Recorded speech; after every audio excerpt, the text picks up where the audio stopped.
오늘 우리에게 주신 하나님의 말씀은 창세기 22장 1절에서부터 12절까지의 말씀을 한번 교독하여서 읽어보도록 하겠습니다. 자, 1절부터 읽겠습니다.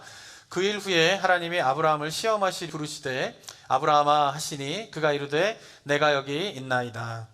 여호와께서 이르시되 내 아들 내 사랑하는 독자 이삭을 데리고 모리아 땅으로 가서 내가 내게 일러준 한 산 거기서 그를 번제로 드리라. 아브라함이 아침에 일찍이 일어나 나귀의 안장을 지우고 두 종과 그의 아들 이삭을 데리고 번제에 쓸 나무를 쪼개어 가지고 떠나 하나님이 자기에게 알려주신 곳으로 가더니 제3일에 아브라함이 눈을 들어 그곳을 멀리 바라본지라. 이에 아브라함이 종들에게 이르되 너희는 나귀와 함께 여기서 기다리라. 내가 아이와 함께 저기서 가서 예배하고 우리가 너희에게로 돌아오리라 하고 아브라함이 이에 번제나무를 가져다가 그의 아들 이삭에게 지우고 자기는 불과 칼을 손에 들고 두 사람이 동행하더니 이삭이 그 아버지 아브라함에게 말하여 이르되 내 아버지여 하니 그가 이르되 내 아들아 내가 여기 있노라. 이삭이 이르되 불과 나무는 있거니와 번제할 어린 양은 어디 있나이까.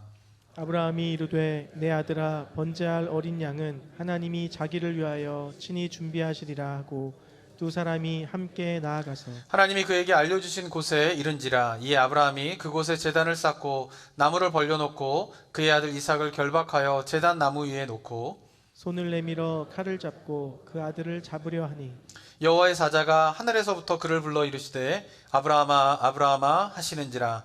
아브라함이 이르되 내가 여기 있나이다 하매 사자가 이르되 그 아이에게 손을 대지 말라. 그에게 아무 일도 하지 말라. 내가 내 아들 내 독자까지도 내게 아끼지 아니하였으니 내가 이제야 내가 하나님을 경외하는 줄을 아노라. 아멘. 우리가 창세기 12장에 아브라함의 이야기를 시작하게 되면서 이 아브라함의 이야기를 시작할 때에 이제 던지는 굉장히 중요한 이 창세기에서 던지는 질문이 있습니다. 그것은 뭐냐면은 1장부터 11장까지를 보면요, 중요한 두 명의 인물이 등장하게 되는데요. 첫 번째는 누구냐면 바로 아담입니다. 아담. 하나님께서 천지를 창조하시고 그 다음에 아담을 만드신 다음에 그 아담을 통하여서 생육하고 번성하여 땅이 충만하면서 이 하나님의 나라가 이루어지는 것을 하나님께서 계획하셨습니다.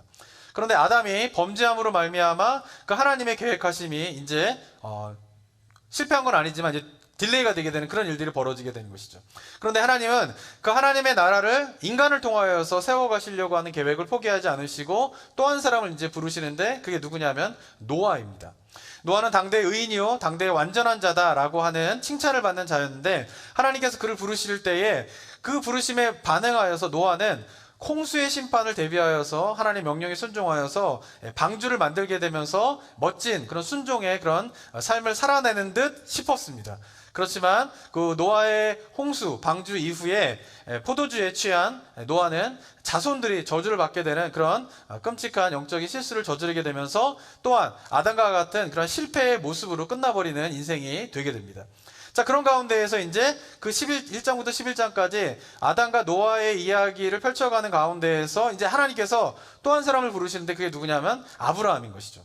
그렇기 때문에 그 아브라함을 부르실 때에 성경이 던지는 질문, 그리고 성경을 볼 때에 성도들이 갖게 되는 궁금증은 뭐냐면 과연 이 아브라함은 아담과 노아와 달리 온전한 순종의 삶을 살 수 있을 것인가? 하나님의 나라를 이룰 그 순종을 이룰 것인가에 대한 질문을 가지고 12장이 시작되게 되는 것입니다. 그리고 그것에 대한 이제 질문의 답을 22장 오늘 읽은 본문에서 주게 되는 것입니다.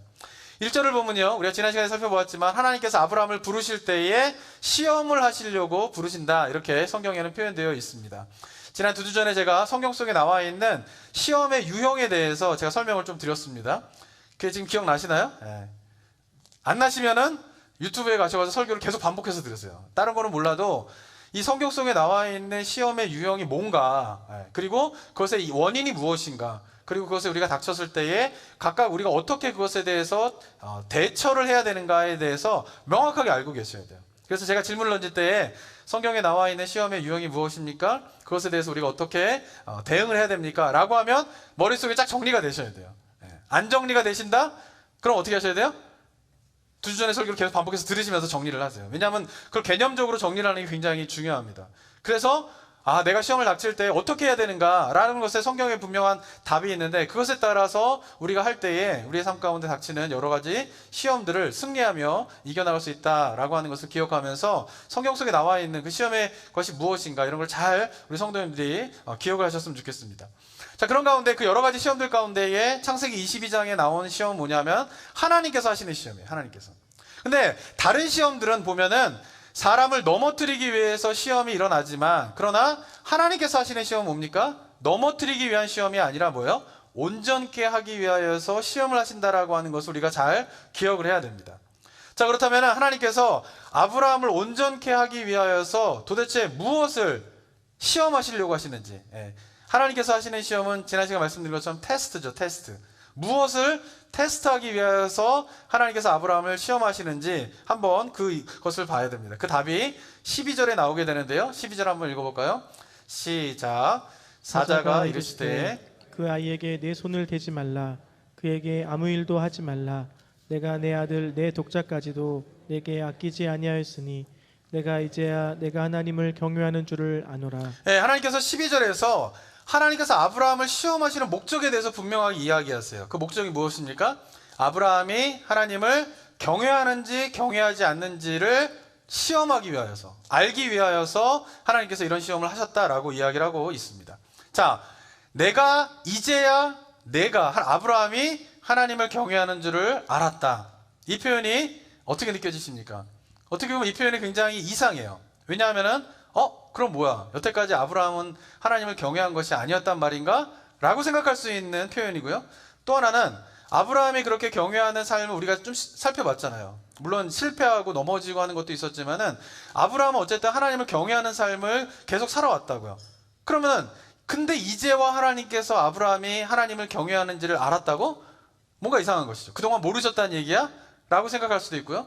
또 하나는 뭐냐면 하나님은 모든 것을 다 아시는 전지하신 분인데 어떻게 이제야 아브라함이 하나님을 경외하는 줄을 이제야 아셨다라고 하는 것은 도대체 하나님의 전지하심은 무엇인가에 대한 그런 의구심을 가질 만한 표현인 것입니다.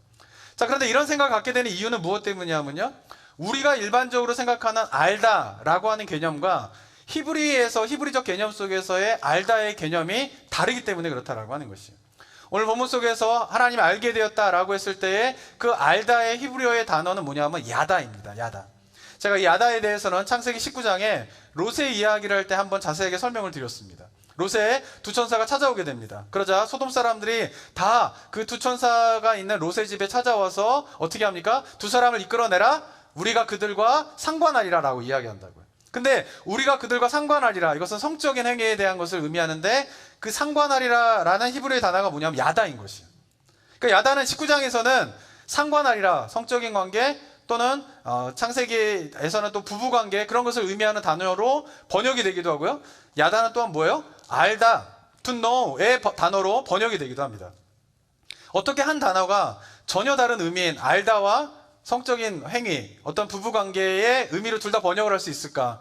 우리의 언어적인 개념 속에서는 이해가 잘 되지 않는 것이에요. 그런데 히브리적인 개념 속에서 이 한 단어가 때때로는 부부관계, 성적인 관계로도 번역이 되고 또는 to know, 알다라고 하는 단어로 번역될 수 있는 건 뭐냐면은 그 야다라고 하는 단어가 갖고 있는 공통적인 하나의 특징을 나타내는 것인데, 그것은 뭐냐면 경험입니다. 경험.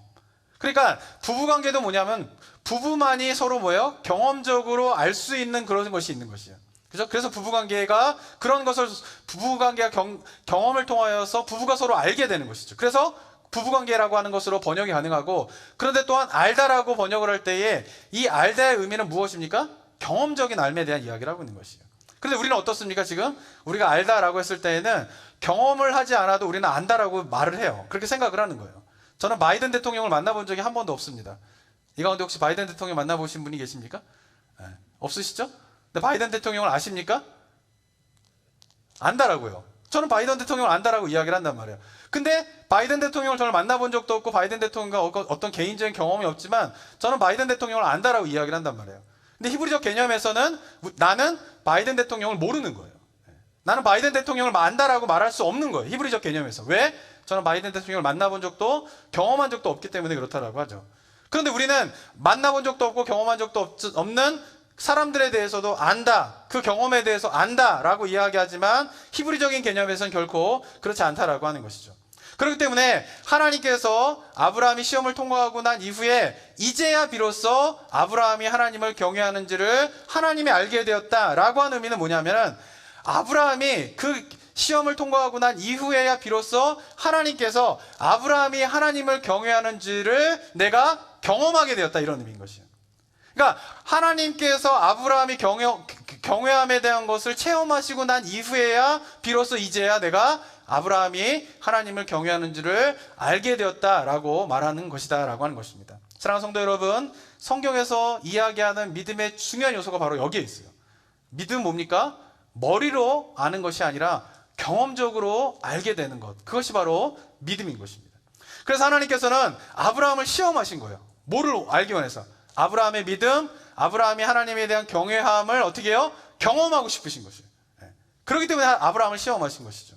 그리고 아브라함이 하나님을 경외한다라고 하는 것을 체험하시자 그때야 비로소 아브라함이 하나님을 경외하는 줄을 하나님이 알게 되었다라고 말씀한다라고 하는 것입니다.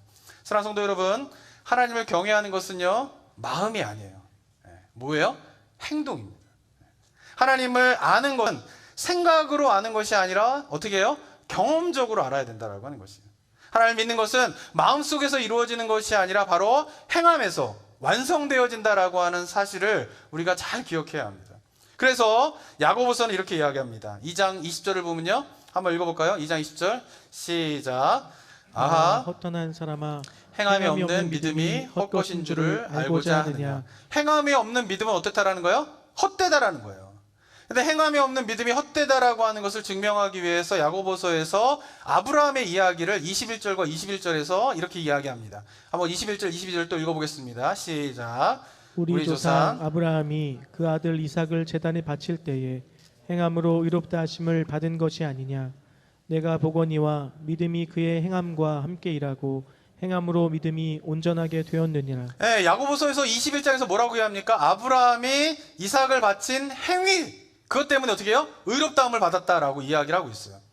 이것은 우리가 지금까지 창세기에 살펴본 내용과 어쩌면 되게 다른 이야기를 하는 것처럼 느껴질 수가 있습니다. 왜냐하면 창세기 15장 6절에서 어떻게 이야기했습니까? 아브라함이 여호와를 믿으니 여호와께서 이를 그의 의로 여기셨다는 거예요.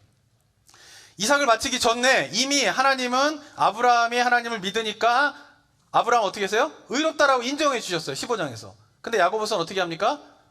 아브라함이 이삭을 바치고 난 이후에 이삭을 바친 그 행위 때문에 의롭다함을 받았다라고 이야기를 하고 있는 것이죠. 창세기 15장 말고 로마서 4장 3절에서도요, 이 창세기 15장의 이야기를 하면서 바울이 이렇게 이야기합니다. 한번 또 읽어볼까요? 4장 3절 읽겠습니다. 시작. 성경이 무엇을 말하느냐? 아브라함이 하나님을 믿음에 그것이 그에게 의로 여겨진 바 되었느니라. 네, 창세기 15장과 로마서 4장 어떻게 합니까? 아브라함의 하나님을 믿음에 어떻게 해요? 그것을 의로 여기셨다라고 이야기하고 있는데, 야고보서는 좀 다른 이야기를 하는 거예요. 어떻게? 아브라함이 이삭을 바친 행위로 그가 의롭다함을 받았다라고 하는 것이죠. 그래서 어떤 사람들은, 일부 사람들은 창세기 15장과 로마서와 야고보서가 서로 상충되는, 서로 반대되는 이야기를 한다라고 비판을 하기도 합니다. 그런데 이것은 서로 다른 이야기라는 것이 아니라요, 15장과 로마서에서 이야기하는 것은 하나님의 약속을 아브라함이 믿음에 어떻게 해요? 의롭다 하심을 인정받아요. 그렇지만 야고보서에서 이야기하는 것은 뭐냐면 22장에서 이삭을 드리는 행위를 하나님께서 경험하심으로 아브라함의 의롭다함이 어떻게 되는 거예요? 완성되는 것이에요. 그러니까 하나님에 대한 경외함은, 하나님에 대한 믿음은 어떻게 해요? 이런 과정을 통하여서 어떻게 해요? 완성된다라고 하는 것이죠. 하나님의 약속을 먼저 마음으로 믿는 거 굉장히 중요합니다. 근데 여기서 끝나는 것이 믿음이 아니라는 것이요. 그것이 하나님의 경외함이 아니라는 것이요. 실제로 그 약속을 따라 행함으로 어떻게 해요? 하나님의 경외함을, 하나님에 대한 믿음이 완성되는 것이죠.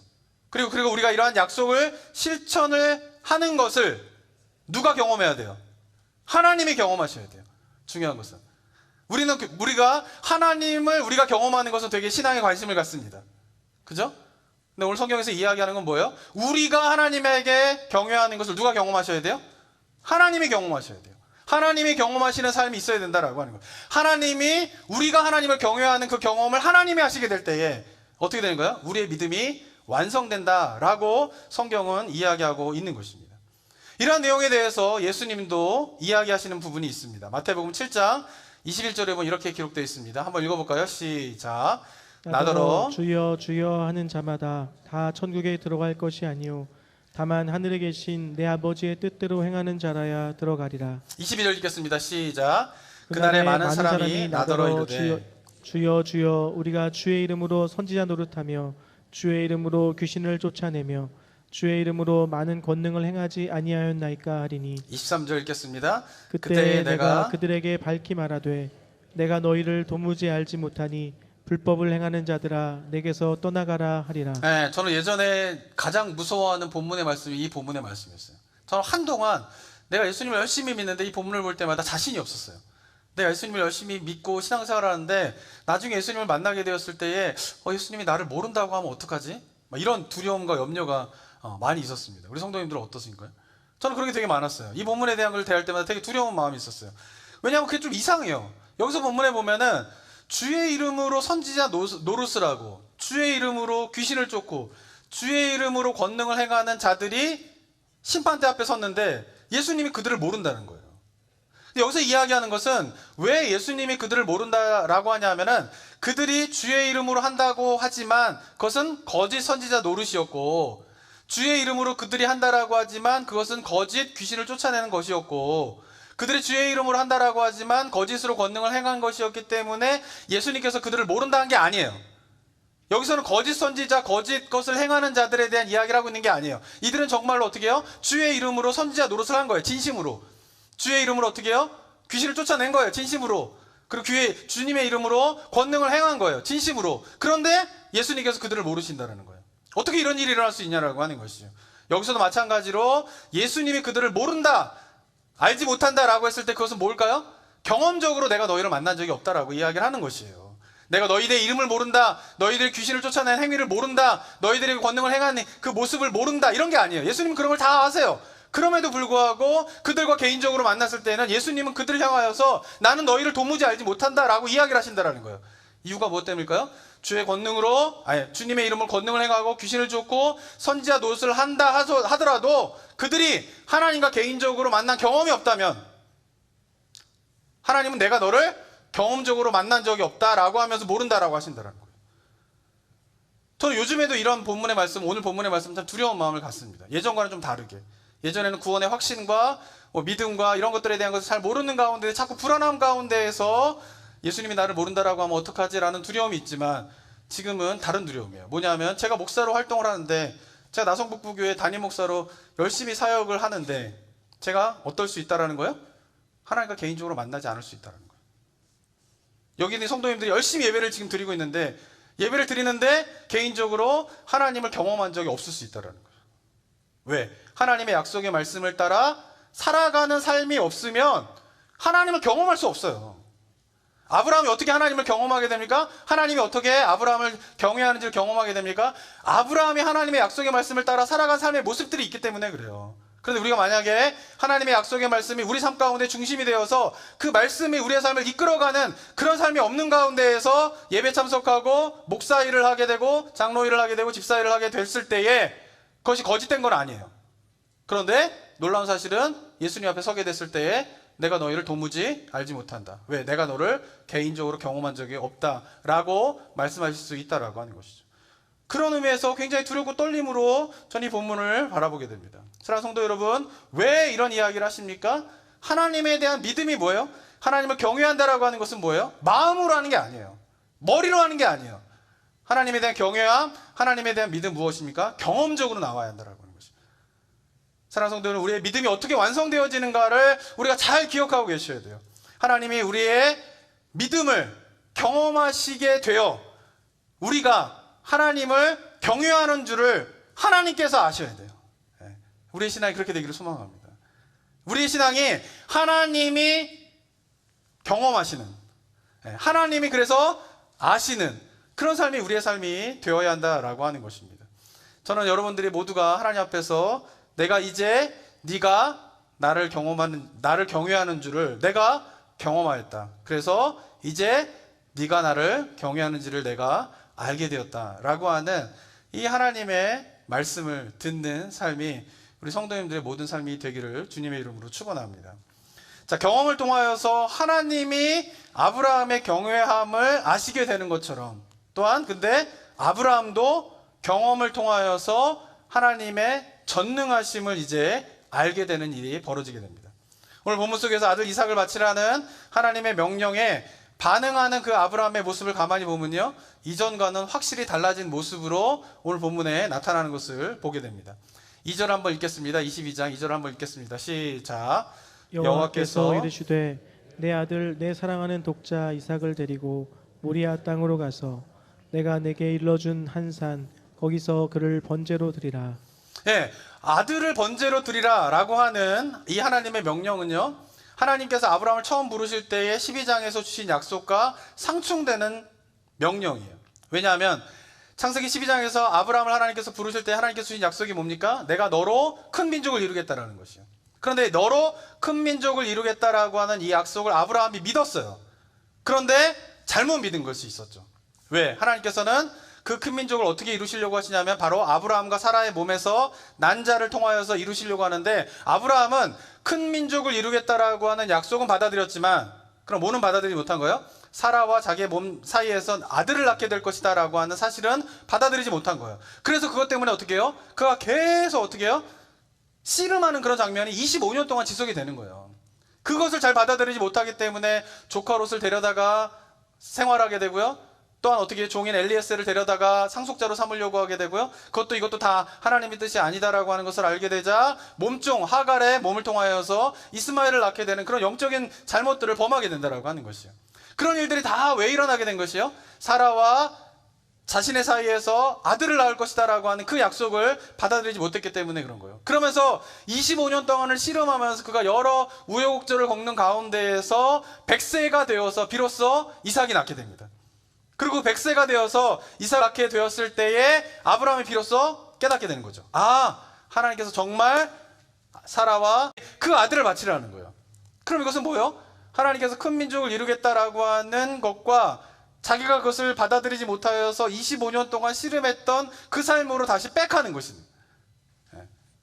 이삭을 바치라 그러면 어떻게 하나님의 큰 민족을 이루겠다라고 하는 것이 이루어질 수 있을까? 이것에 대한 어떻게 해요? 계속 고민들이 아브라함에게 생기는 명령을 하나님께서 다시 주신 것이에요. 잘 극복했는데, 그 약속을 받아들이지 못해서 잘 극복했는데 다시금 그 약속에 대한 의심이 생길 만한 명령을 하나님께서 또 주신 것이다라고 하는 것이죠. 그런 가운데에서 3절과 4절 한번 읽어볼까요? 읽겠습니다. 3절과 4절 읽겠습니다. 시작. 아브라함이 아침에 일찍 일어나 나귀의 안장을 지우고 두 종과 그의 아들 이삭을 데리고 번제에 쓸 나무를 쪼개어 가지고 떠나 하나님이 자기에게 일러주신 곳으로 가더니 제3일에 아브라함이 눈을 들어 그곳을 멀리 바라본지라. 네, 정말 패닉에 가까운 그런 명령을 들은 아브라함의 모습이 어떻습니까? 침착해요. 아침 일찍 일어나서 어떻게 합니까?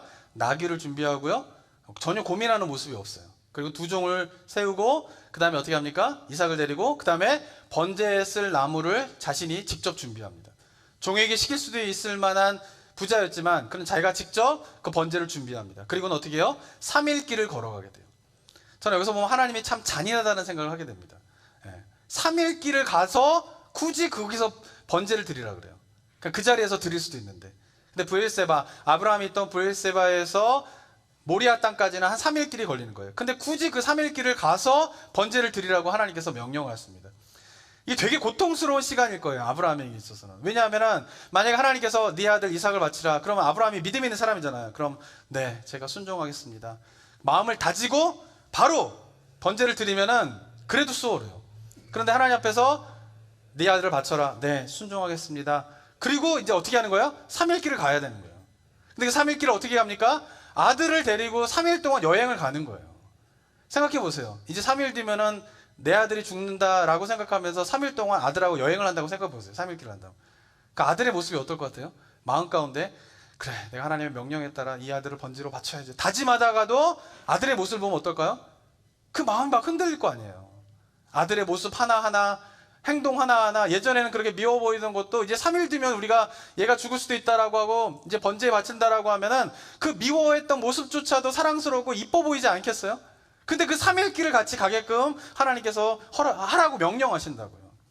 만약에 우리가 그런 아브라함의 입장이었다라고 하면요, 저는요 하루에도 이제 12번씩 마음이 왔다 갔다 그럴 것 같아요. 막 하나님 명령에 따라 그래 이삭을 바쳐야지 라고 하다가도 아들의 모습을 보게 되면요 어떨까요?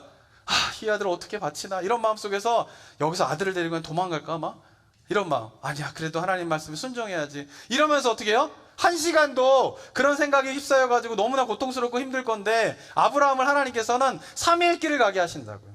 너무나 잔인한 것이죠. 왜 그럴까요? 하나님께서 그 아브라함에게 3일 동안에 어쩌면 번뇌하고 고민하게 하끔 하는 그 시간들을 하나님께서 주신 것이죠. 자, 그런데 3일 길을 지나서 아브라함이 모리아 지역에 도착을 해서 멀리 산이 보이게 됩니다. 그러자 아브라함이 두 종에게 이렇게 이야기합니다. 5절 한번 읽겠습니다. 시작. 이에 아브라함이 종들에게 이르되 너희는 나귀와 함께 여기서 기다리라. 내가 아이와 함께 저기 가서 예배하고 우리가 너희에게로 돌아오리라. 네, 그 3일 길을 거쳐서 도착하고 난 다음에 이제 산이 보이게 되자 두 종을 여기 있으라고 하고 이삭만 데리고 출발을 하게 됩니다. 근데 놀라운 이야기를 하게 돼요. 뭐라 그럽니까? 우리가 가서 예배를 드리고 나 혼자 돌아오겠다 이렇게 얘기하지 않아요. 어떻게 돌아오겠다가? 우리가 너희에게로 돌아오겠다. 그 말은 무슨 말이에요? 이삭을 데리고 예배를 드리러 간다라고 하는 건 뭐예요? 이삭을 번제로 바치는 거예요. 근데 이삭을 번제로 바치는 것을 마음속에 정했는데 아브라함은, 근데 두 종에게는 어떻게 이야기하는 거예요? 그 이삭과 함께 내가 돌아오겠다라고 이야기를 하고 있는 것이죠.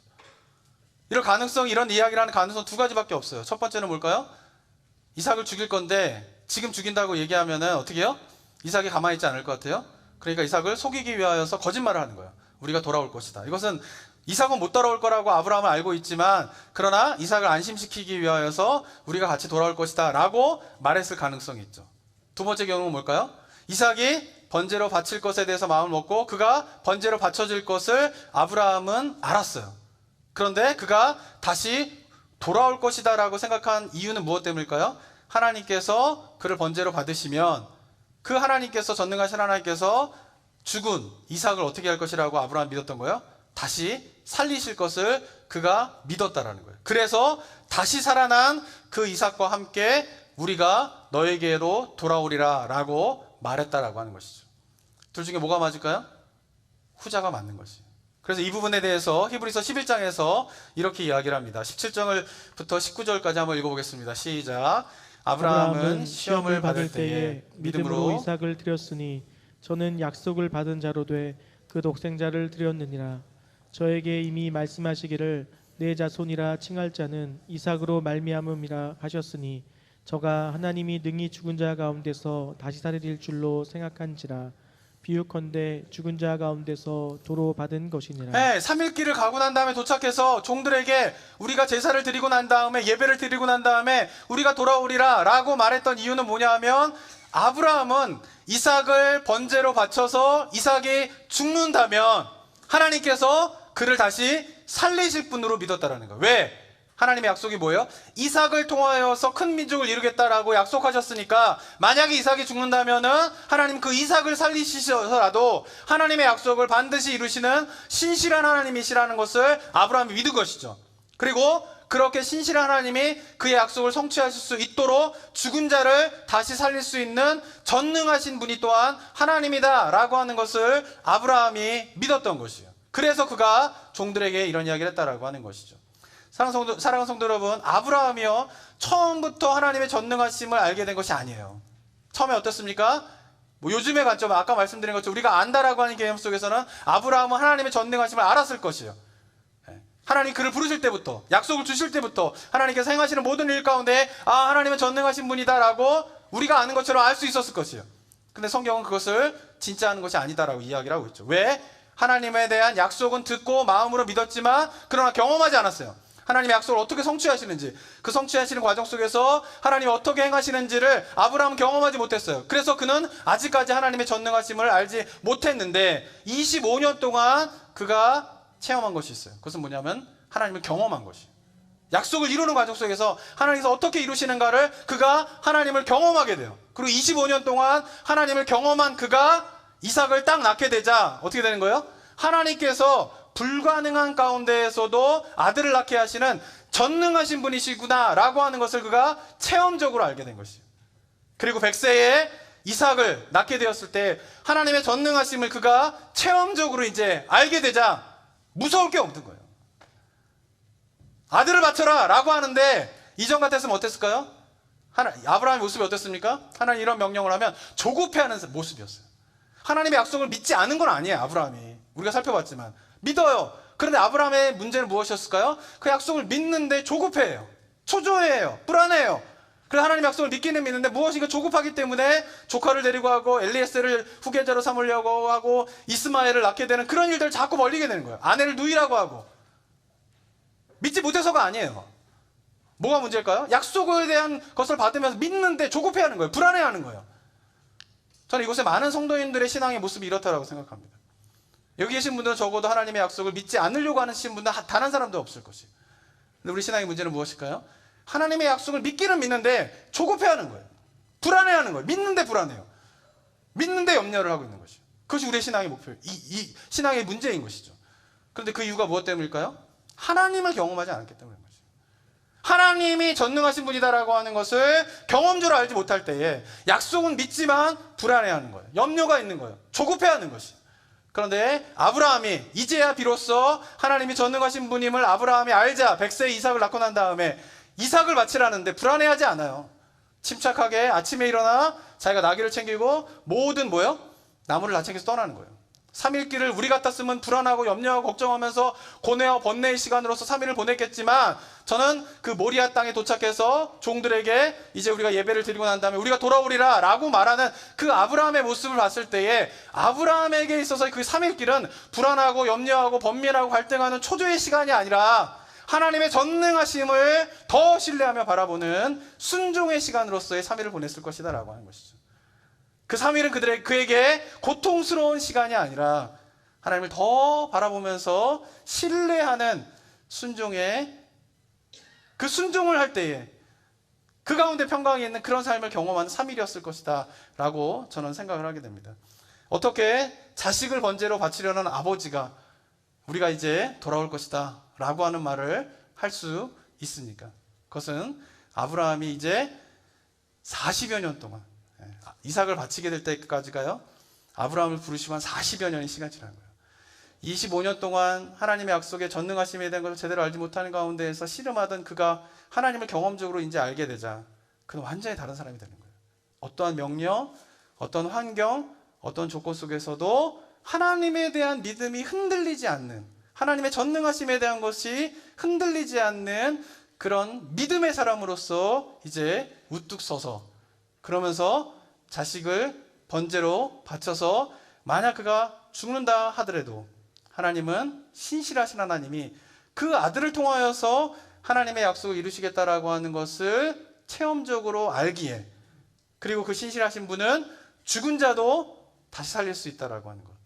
이게 지금은 우리가 예수 그리스도를 통하여서 죽은 자가 다시 살아난다라고 하는 것에 대한 믿음이 생길 수 있지만요, 아브라함은요 이삭을 바칠 때요 상상할 수 없는 일이에요. 그런데 그 상상할 수 없는 믿음이 생긴 거예요. 왜? 하나님의 전능하신 분이다라고 하는 것을 그가 알았기 때문인 것입니다. 저는 바라기는 우리 성도님들이요 경험적으로 하나님을 아는 삶을 살아가게 되기를 주님의 이름으로 축원합니다. 그 하나님을 경험적으로 우리가 이제 하나님은 전능하신 분이시다 그 입으로 말고요, 전 이 가운데 정말 우리가 하나님이 전능하신 분이다라고 하는 이 사실이 우리 삶에 있는 모든 염려와 근심과 걱정과 이런 거를 한 방에 다 날리는 그 영적인 체험이 있게 되길 소망합니다. 연약하죠. 그래서 불안하죠. 염려하죠. 그런데 하나님의 전능하심을 바라보면 내가 지금 갖고 있는 상황과 염려와 걱정들이 그 하나님의 전능하심 앞에서 눈 녹듯이 사라지게 되는 그러한 은혜가 우리 성도님들 삶 가운데 있게 되기를 소망합니다. 그러고서 어떻게 해야 됩니까? 하나님을 경험적으로 아는 삶을 사셔야 됩니다. 그리고 그렇게 하나님을 경험적으로 아는 자를 하나님께서 보시고 하나님이 아시는 삶이 되게 되는 것입니다. 우리의 삶이 하나님을 경험적으로 아는 삶뿐만 아니라 하나님이 우리를 경험하여 하나님이 우리의 삶을 아시는, 하나님이 우리가 하나님을 경외하는 줄을 알게 되는 그러한 은혜의 삶이 우리 성도님들의 삶이 되기를 주님의 이름으로 축원합니다. 함께 기도하겠습니다. 사랑하는 성도 여러분, 이 시간 함께 기도하며 나아갈 때에 어쩌면 이 시대에 우리 교회의 모습, 그리스도인의 모습은 믿음이 있는데 너무 불안해하고 염려하는 것들이 너무나 쌓여있어요. 그냥 그리스도인이 되었는데도 그냥 불안하고 염려하고 걱정하고 이런 것들이 그냥 일상이 되어져 버리는 삶의 모습을 살아가는 그리스도인들 참 많이 보게 됩니다. 그러나 우리 믿음의 선배들의 고백은 무엇입니까? 주님을 믿을 때에 주님의 전능하심을 우리 삶에 다 맡겨버릴 때에 무엇을 염려하느냐, 무엇을 걱정하느냐, 하나님이 전능하신데 무엇을 두려워하느냐라고 우리가 말하고 있습니다. 근데 우리의 모습은 어떻습니까? 믿음의 선배들의 말처럼 그렇게 살아가고 계십니까? 아니면 여전히 예수님을 믿는데, 약속을 믿는데 불안해하고 조급해하고 초조해하면서 살아가고 계십니까? 사랑하는 성도 여러분, 하나님을 경험하시기 바랍니다. 개인적으로 하나님을 만나셔야 됩니다. 하나님의 약속을, 말씀을 붙잡고 살아가시면서 하나님과 개인적인 체험을 있으셔야 됩니다. 그런 가운데에 하나님이 아는 삶이 되셔야 됩니다. 그리고 우리가 그 과정 속에서 하나님을 아는 자로서, 삶으로서 살아가야 할 줄 믿습니다. 그런 가운데에 우리가 정말 하나님의 전능하심을 바라보며 그 하나님 앞에 우리의 모든 삶을 다 맡기며 나아가는 우리 성도님들의 삶이 되기를 원합니다. 이 땅 가운데 우리가 정말 하나님 앞에 헌신하며 기도하며 그런 하나님을 놀랍게 체험하게 되는 은혜가 우리 성도들 가운데 있게 되길 소망합니다. 그 소망을 담아 주님 앞에 이 시간 기도하며 간구하며 나아가도록 하겠습니다. 기도하겠습니다. 아버지 하나님,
사랑 가운데가 충만하신 하나님 아버지, 죄 가운데 빠져있던 우리를, 하나님의 하나님 되심을 바라볼 수 없던 우리를 예수 그리스도의 보혈의 피로 죄에서 건져주셔서 하나님의 자녀 삼아주시고 백성 삼아주신 하나님의 은혜 감사드립니다. 그것으로 끝나는 것이 아니라 우리에게 말씀하시며 그리스도의 장성한 분량까지 우리를 이끌어 가시는 그 하나님의 손길, 우리가 그리스도의 장성한 분량까지 자라가 하나님의 전능하심을 전적으로 신뢰하며 살아가기를 원하시는 주님의 마음을 우리가 이 시간 다시 한번 깨달아 우리가 믿음의 소망, 온전케 되어지는 믿음의 소망, 온전케 되어지는 그리스도인의 삶의 모습을 바라볼 수 있는 저희 모두가 되게 하여 주시옵소서. 그러나 이것이 우리의 능과 우리의 힘으로 되는 것이 아니라 하나님을 경험함으로, 하나님을 체험함으로, 하나님의 약속의 말씀을 붙잡고 그 하나님의 약속의 말씀을 통하여서 하나님을 만남으로 우리가 가능한 것임을 믿고 우리가 주님을 더욱더 간절하게 구하며 찾는 저희 모두가 될 수 있도록 인도하여 주시옵소서. 그래서 우리가 하나님이 우리를 경험하여서 하나님이 우리를 아는 삶이 되게 하여 주시옵고, 그 가운데 우리도 하나님의 전능하심을, 하나님의 신실하심을 알아 우리 삶의 모든 것들을 그 주님의 전능하심 앞에 내려놓고 불안함과 염려와 초조 가운데 살아가는 인생이 아니라 주님의 보호하심과 인도하심을 따라 순종하며 기쁨 가운데 평강 가운데에 살아가는 하나님 나라 백성의 삶이 이곳에 계신 모든 성도인들의 삶이 될 수 있도록 주님 도와 주시옵소서. 하나님, 그러한 신실한 주의 백성들이 모이는 교회 되게 하시고 그런 자들이 함께 모여 주님의 나라를 외치며 정말 세상을 향하여서 하나님의 전능하심을 봐라, 하나님을 경외하는 삶이 얼마나 놀랍고 아름다운 것인가 라고 세상을 향하여서 자신 있게 외칠 수 있는 그리스도의 공동체의 아름다운 모습이 나성북부교의 모습이 될 수 있도록 주님 도와 주시옵소서. 네, 감사드리며 예수 그리스도의 이름으로 기도드립니다. 아멘.